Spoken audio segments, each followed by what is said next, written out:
আসসালামু আলাইকুম। JK learning একাডেমিতে আপনাদেরকে স্বাগতম। আমাদের আজকের আলোচনার বিষয় হচ্ছে ৭ই মার্চের ভাষণ বা ৭ই মার্চের ঐতিহাসিক ভাষণ। এই ভাষণ সম্পর্কিত যত তথ্য রয়েছে আমরা এই একটা ভিডিওতে শেষ করার চেষ্টা করব ইনশাআল্লাহ। প্রথমে আমরা যদি বলি এই ৭ই মার্চ কেন বিখ্যাত? এই ৭ই মার্চ মূলত বিখ্যাত কিন্তু বঙ্গবন্ধুর ভাষণের জন্যই। ৭ই মার্চ কেন বিখ্যাত? বঙ্গবন্ধুর ভাষণের জন্য। আর তৎকালীন সময়ে 1971 সালে ৭ই মার্চের ভাষণের সময়কালে পূর্ব পাকিস্তানে চলছিল অসহযোগ আন্দোলন। বঙ্গবন্ধু শেখ মুজিবুর রহমান 1971 সালে ৭ই মার্চ তৎকালীন রেসকোর্স ময়দান আর বর্তমান হচ্ছে সোহরাওয়ার্দী উদ্যান, এই রেসকোর্স ময়দানে ৭ই মার্চের ভাষণ দেন। এই ৭ই মার্চের ভাষণের যে শুরুর বাক্য ছিল হচ্ছে, ভাইরা আমার, আজ দুঃখ ভারাক্রান্ত মন নিয়ে আপনাদের সামনে হাজির হয়েছি। এটা প্রায় পরীক্ষায় আসতে পারে যে ৭ই মার্চের ভাষণের শুরুর বাক্য কি ছিল। শুরুর বাক্য ছিল হচ্ছে, ভাইরা আমার, আজ দুঃখ ভারাক্রান্ত মন নিয়ে আপনাদের সামনে হাজির হয়েছি। আর এই ৭ই মার্চের ভাষণের মধ্যেই কিন্তু তিনি ঘোষণা করেন যে এবারের সংগ্রাম আমাদের মুক্তির সংগ্রাম, এবারের সংগ্রাম স্বাধীনতার সংগ্রাম। তাহলে এই যে এবারের সংগ্রাম আমাদের মুক্তির সংগ্রাম, এবারের সংগ্রাম আমাদের স্বাধীনতার সংগ্রাম, এই ভাষণটি, এই বাক্যটি কিন্তু এই ৭ই মার্চের ভাষণ থেকেই নেওয়া হয়েছে। আর এই ৭ই মার্চের ভাষণের মূল দাবি ছিল হচ্ছে 4টি। তাহলে এই ৭ই মার্চের ভাষণের মূল দাবি ছিল কয়টি? 4টি। একটা হচ্ছে যা সামরিক আইন প্রত্যাহার, আর 2 নাম্বার হচ্ছে সেনাদের ব্যারাকে ফিরিয়ে নেওয়া, 3 নাম্বার হচ্ছে গণহত্যা তদন্ত করা, আর 4 নাম্বার হচ্ছে নির্বাচিত প্রতিনিধিদের কাছে ক্ষমতা হস্তান্তর করা। এই 4টি দাবি মূলত ছিল ৭ই মার্চের ভাষণের। এবং এই ৭ই মার্চের ভাষণ আনুমানিক শুরু হয় বিকেল 3টা 20 থেকে 3টা 30 মিনিটে, এবং সেই দিন ছিল রবিবার। সেই দিন কি বার ছিল? রবিবার ছিল। পরীক্ষা আসতে পারে যে ৭ই মার্চ 1971 সালে ৭ই মার্চ কি বার ছিল? রবিবার। এবং এই ভাষণটি শুরু হয় আনুমানিক 3টা 20 থেকে 3টা 30 মিনিটের দিকে। এবং এই ভাষণের শব্দ সংখ্যা ছিল হচ্ছে 1108টি। তাহলে ৭ই মার্চের ভাষণের শব্দ সংখ্যা কয়টি ছিল? 1108টি। আর এর মাইকের নাম ছিল হচ্ছে কল রেডি। তাহলে মাইকের নাম কি ছিল? Call ready. আর এর যে অডিও এবং শব্দ রেকর্ডিং করেছিল তার নাম হচ্ছে সৈয়দ মইনুল আহসান ও আমজাদি আলী খন্দকার। সৈয়দ মাইনুল আহসান এবং আমজাদি আলী খন্দকার। এবং এই ভাষণের যে ভিডিও রেকর্ড করেন হচ্ছেন মোহাম্মদ আবুল খায়ের। তাহলে ৭ই মার্চের ভাষণের ভিডিও রেকর্ড কে করেন? মোহাম্মদ আবুল খায়ের। আর এর অডিও আর শব্দ রেকর্ড করেছেন সৈয়দ মাইনুল হাসান ও আমজাদি আলী খন্দকার। এবং এই ৭ই মার্চের ভাষণের মূল বক্তব্য কি ছিল? মূল বক্তব্য ছিল মূলত স্বাধীনতা সংগ্রাম তথা মুক্তির সংগ্রাম।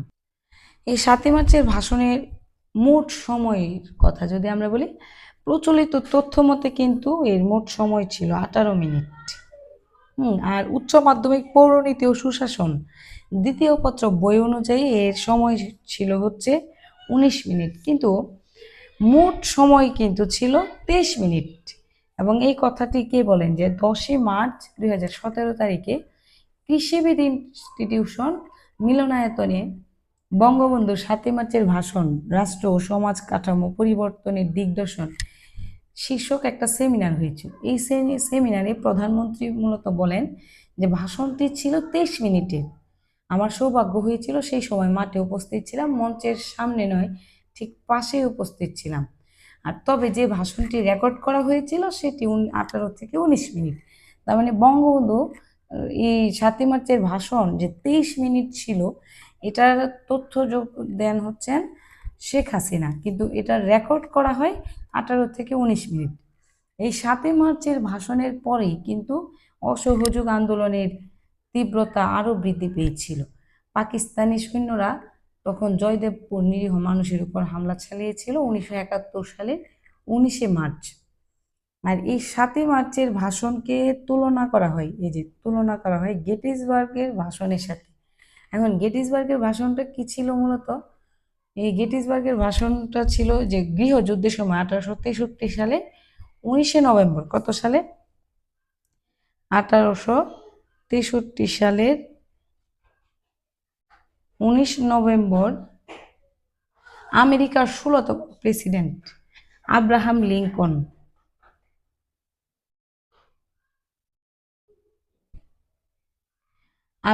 লিঙ্কন হচ্ছে এই পেনিসিলভানিয়া রাজ্যের গেটিসবার্গে যে ভাষণটি দেন, এটি মূলত গেটিসবার্গের ভাষণ নামে পরিচিত। আর এই বঙ্গবন্ধুর 7ই মার্চের ভাষণকে গেটিসবার্গের ভাষণের সাথে তুলনা করা হয়।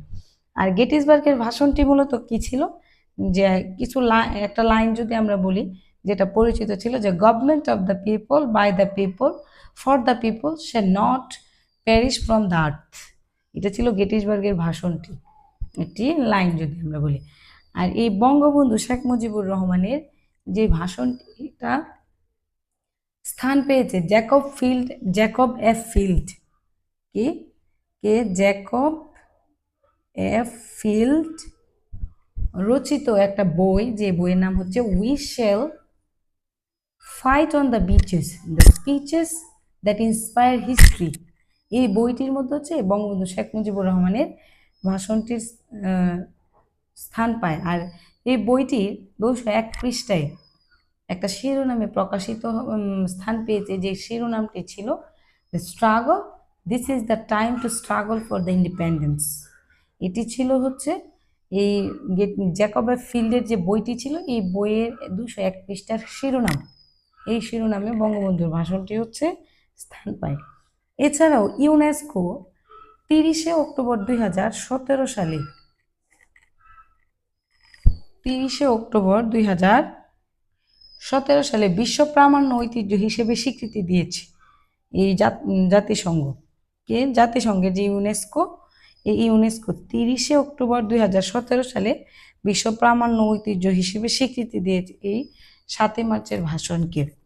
এবং খুবই গুরুত্বপূর্ণ একটি তথ্য আমরা যদি বলি, যে 7ই মার্চের ভাষণের কারণেই কিন্তু যে নিউজউইক ম্যাগাজিন 5 এপ্রিল 1971 সালে রাজনীতির কবি বলে আখ্যা দিয়েছিলেন। রাজনীতির কবি বলে আখ্যা দিয়েছিলেন কত সালে?